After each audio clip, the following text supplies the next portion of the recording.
Mirë, do ndalemi për diskutuar më gjërësisht në lidhje me këtë çështje. Sezoni turistik veror sigurisht ka rritur kërkesën për punonjës, jo vetëm vendas, por edhe shumë të huaj. Leje rekord për gjatë këtij viti ka rritur në 22.000 shtetas të huaj që janë të punësuar në vendin ton, po themi leje që janë dhënë për këtë qëllim. Ka një shpërndarje, po themi thuajse në të gjithë Shqipërinë, për të kuptuar më shumë tendencën në cilët sektor janë të punësuar, pse kemi zgjedhur të adresojmë këtë problematik, po themi të mungesës së fuqisë punëtore me të huaj, por ashtu do të flasim edhe për nismën 2 fishos sipërmarrjen tënde, sa pritet të rrisë aksesin në financë të sipërmarrjeve të vogla dhe të mesme dhe të nxizë zhvillimin dhe zgjerimin e tyre. Diskutoj këtë çështje me zotin Rezart Laj, ekspert për sipërmarrjet. Mirë se erdhe në Mani Report. Kënaqësi të bisedojmë gjëra të rëndësishme.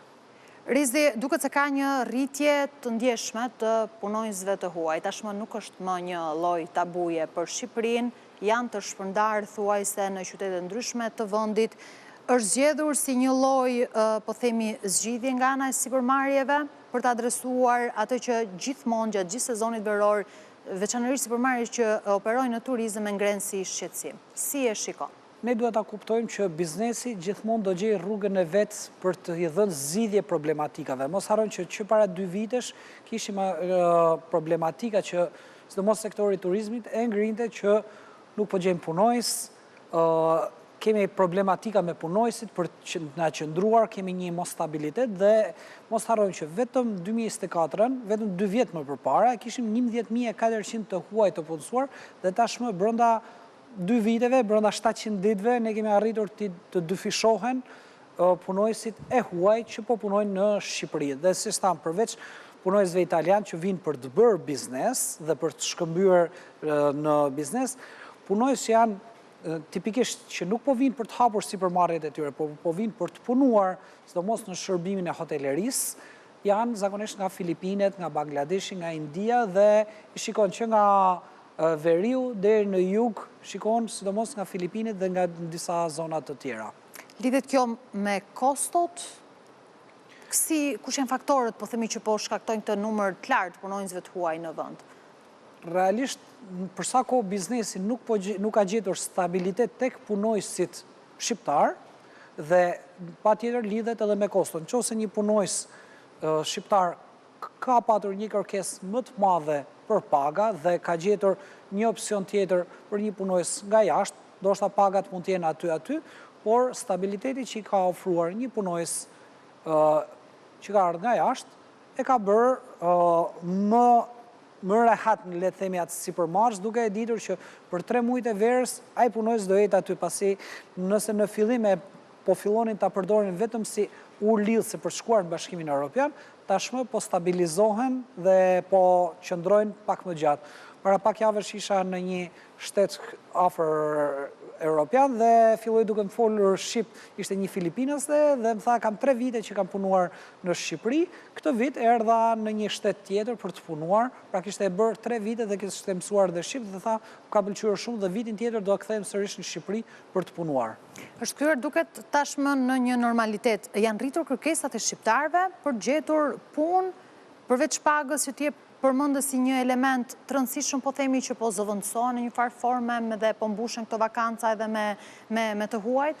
Ne nuk po importojmë vetëm punojës të huaj, po importojmë edhe pak kohë për ekonominë, duke u fokusuar në disa punë, ndoshta më pak operatorike ose në disa punë të tjera. Ndaj, këto punojës shqiptar nuk është se po rrinë thjesht pa punë, patjetër ne e dim që kush do me gjeti punë, kamarer, banaker, punë të thjeshta, mund gjej punë dhe është shumë e pamundur që të thoj, shiko nuk po gjej punë. Ndaj, dhe mendojmë që një pjesë e tyre thjesht kanë ngritur nivelin e punësimit apo në disa pozicione tjera, duke shmangur punë bazike. Pra që nuk kërkojnë, po themi, dhe një formim akademik. Këtë gjë që bën grekët para në vitet 90, shkun shqiptarët për të punu arat, sepse grekët s'po punonin më arat dhe e kishin ngritur nivelin e punës tyre në një nivel pak më lartë. E njëjta gjë edhe në Itali, një pjesë e shqiptarëve shkun të punojnë në ndërtim në Itali, sepse nuk gjeje aq shumë italian që ta bënin atë punë. Duke parë këtë situatë aktuale, si pritet të jetë tendenca në vijim, e shpërndarë këtu përtej sezonit turistik? Patjetër, përtej sezonit tashmë po zgjerohen, po nuk është më sezoni vetëm korrik dhe gusht, po fillon që në maj dhe po vazhdojnë deri në tetor, dhe disa do mund të vazhdojnë përgjatë gjithë vitit. Pritet një rritje e ndjeshme e punojësve të huaj që do vinë në Shqipëri, sepse gjithmonë është diçka që quhet pika kthesës, një kurbe lartë që edhe individët që kanë punuar këtu, fillojnë e njoftojnë ta formit e tyre, shikojnë modelet dhe duke qenë se kjo kurb vazhdon rritje, pritet tjetë ndoshta edhe vitin tjetër shumë e madhe. Shumë e lartë. Duhet ndalem dhe tek një tjetër nisë me lançuar, po themi, edhe së fundmi, 2 fishos për marrjen tënde. Një nisë me cila synon të mbështesë kryesisht bizneset e vogla dhe të mesme, duke ju dhënë më shumë mundësi dhe akses në rritjen e financimit pra në sistemin bankar. Sigurisht vjen përmes një linje kredie të dhënë nga ana e Bankës së Shqipërisë, po nga ana tjetër kemi edhe një garanci sovrane të dhënë nga ana e qeverisë shqiptare, gati 5 miliard lekë rishikuar edhe me buxhetin dhe shtuar nga ajo fillestare. Si i shikon si instrument? Tashmë, ky instrument dyfishon ndërmarrjen tënde, nuk është një instrument që të shpëtoj një ndërmarrje në vështirësi, por të shpërblej ato iniciativa dhe ato biznese që kanë një vizion dhe duan të zerohen. Dhe ky është ndryshimi dhe kjo është një qasje shumë e mirë dhe kështu duhet bëj shteti realisht. Pra, në teori jemi shumë mirë dhe si nisë është për të përgëzuar, të krijoj mundësi se cili është problematika. Një biznes i cili ka klientët, ka ndërtu diçka, ka një koncept, ka disa dhëna, ka një historik, mund t'i mungoj vetëm kapitali për t'importuar produkte, për zgjeruar stafin, për të krijuar një ambient pak më të madh dhe i ka gjitha track records, gjitha dhënat për ta dyfishuar atë sipërmarrje.